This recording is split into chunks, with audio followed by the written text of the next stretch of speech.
Friends, here our concept is redirection operators and standard input, standard output and standard error. Let me explain that. See, our Linux commands need some input. That input may be a file or any another attribute based on which command you are executing on your terminal. And once it is executed, it will produce some output as well.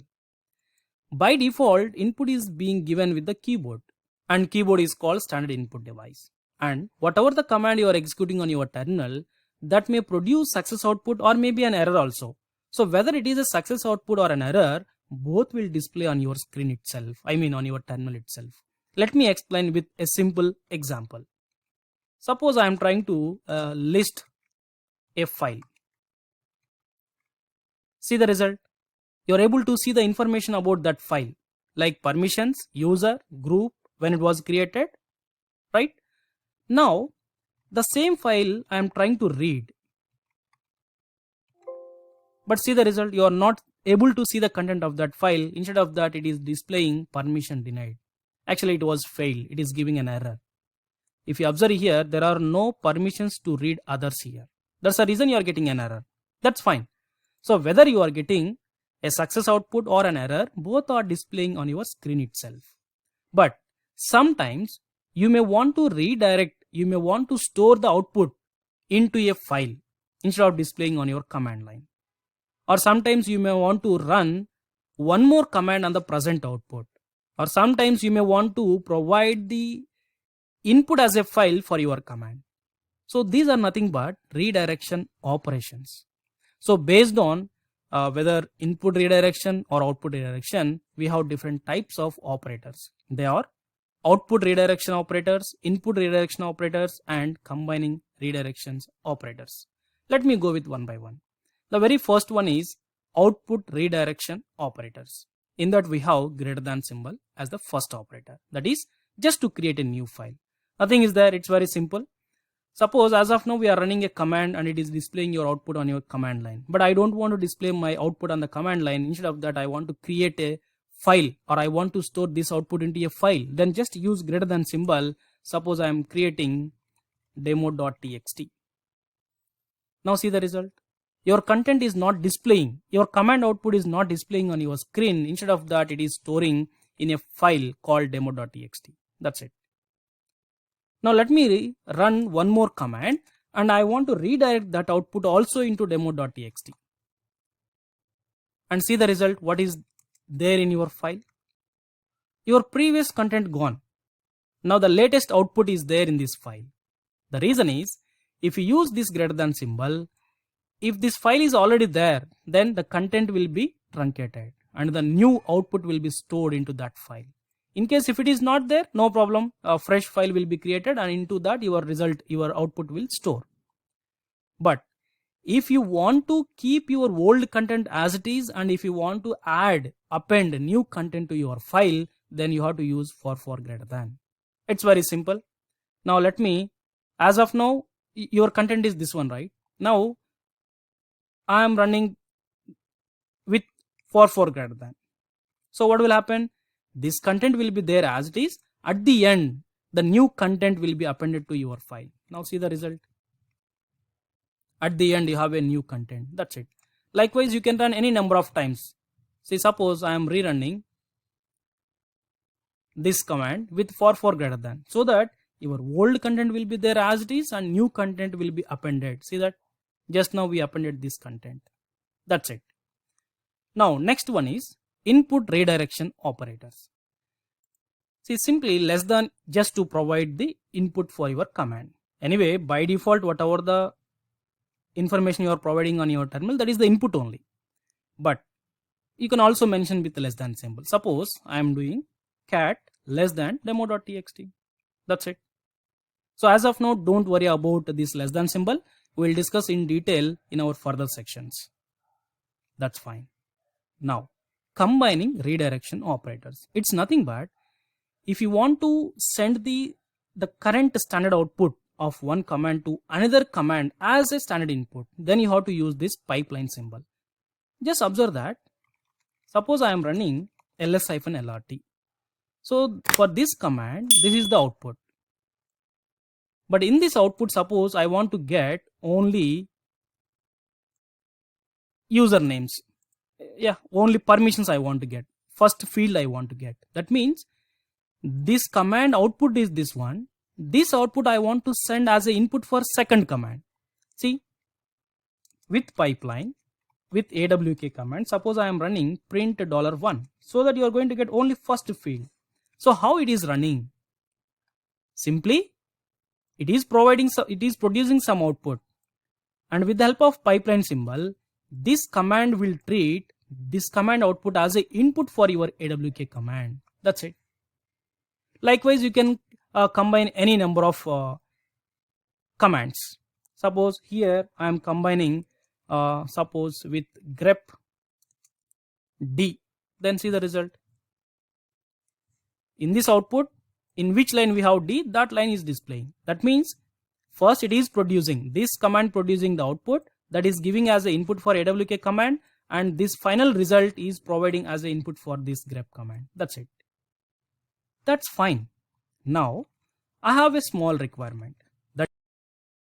Store the Java version into a file using redirection operators. First, let me give the command to find Java version. See the result? Yes.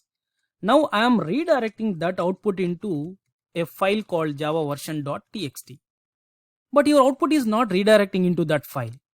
It is still displaying on your command line itself. The reason is, for some commands, the output will be produced in error place. Then how to handle it? If it is success output, then we are redirecting into some file with the help of greater than symbol. So our problem is how to separate standard output and standard error. Simply with the help of file descriptors. File descriptors are integer numbers just to identify your standard input, standard output and standard error. So 0 is for standard input, 1 is for standard output and 2 is for standard error. So here I am not touching 0, that is standard input. We'll discuss about in our further sessions. Now as of now I am working with 1 and 2, I mean output and error. First let me explain with a simple command. Suppose if I write ls greater than demo.txt, your output is storing into a file called demo.txt. Not only that, even I can mention 1 greater than, it is storing your result into demo.txt. So by default, whether you are going to give greater than or 1 greater than, the meaning for that is store success result into that file. Now, instead of 1, suppose if I give 2, the meaning for this is store only the error output into demo.txt. Suppose if I get any success, don't store, simply display on your default place, that is your terminal. Now see the result. ls 2 greater than demo.txt. 2 greater than means if your command gives any error, then only store that error into demo.txt. Right? Now what I want to do is ls 1 greater than demo.txt, or let me take success.txt, and 2 greater than error.txt. Now my intention is, if ls command gives success, then store into success.txt. If it gives any error, store into error.txt file. Now see the result. First see the success.txt. Yes, content is there in this file. But error.txt, there is no content, because we know that ls definitely will give success in the current location. That's why that success output stored in success.txt. Now I am giving some invalid command. Then definitely it will produce an error. But on command line, for error and success, place is same. I mean your terminal itself.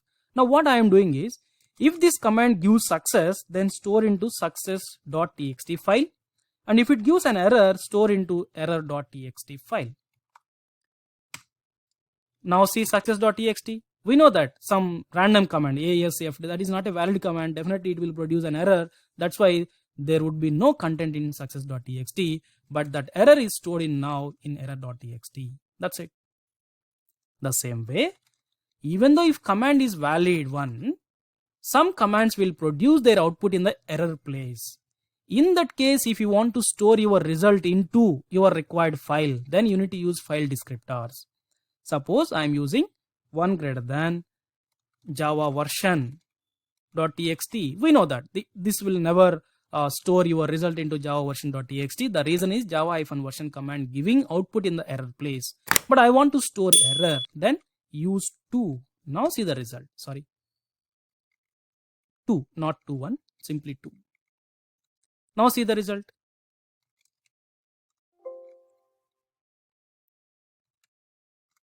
That's it, right?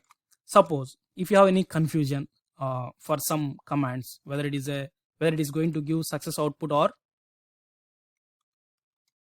error, then simply what you have to do is java space -version. Suppose I want to redirect one into this file, java version.txt.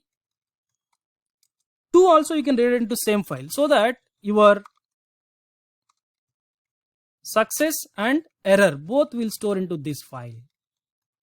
That's it. Now see the content. Fine. Now instead of giving in this way, I mean 1 into this file, I mean success output into this file and error also into this file. That means whenever if you have a same file, I mean if you want to store whether success output or error into a same file, in that case you don't need to write this syntax. You can also do a shortcut, that is java-version 1 greater than into suppose this file, 2 greater than &1. So that the meaning here is please store my error also where 1 is storing. Where 1 is storing, I mean success output in this file. So error also storing into that file. That's it. Or you can also write one more shortcut, simply java-version error and success output store into this file. That's it. Now see that.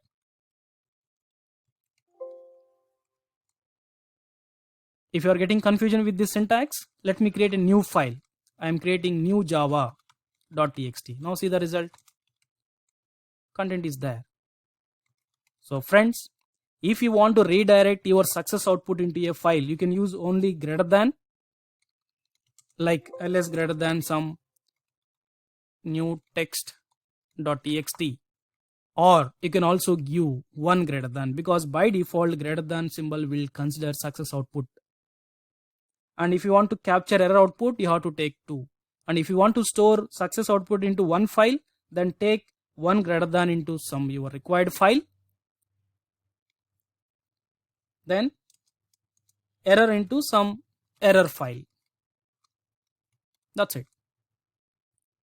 But if you want to redirect both the outputs, I mean success output and error output into a single file, then you can use directly first file, I mean success output 1 greater than new text.txt, then second means, I mean 2 means error also redirect into success output place. Or instead of this, you can also directly write shortcut ampersand greater than my file. Suppose I'm giving different files just to see the result. That's it. Now see the result. That's it. Okay. So guys, be clear with 1 greater than, 2 greater than and 1 greater than. Let me write that lines. They are very important. Defaults to success output.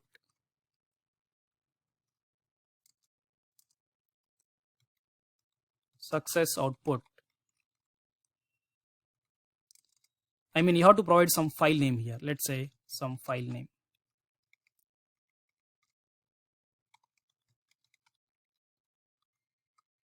Some file name. That file name is your wish.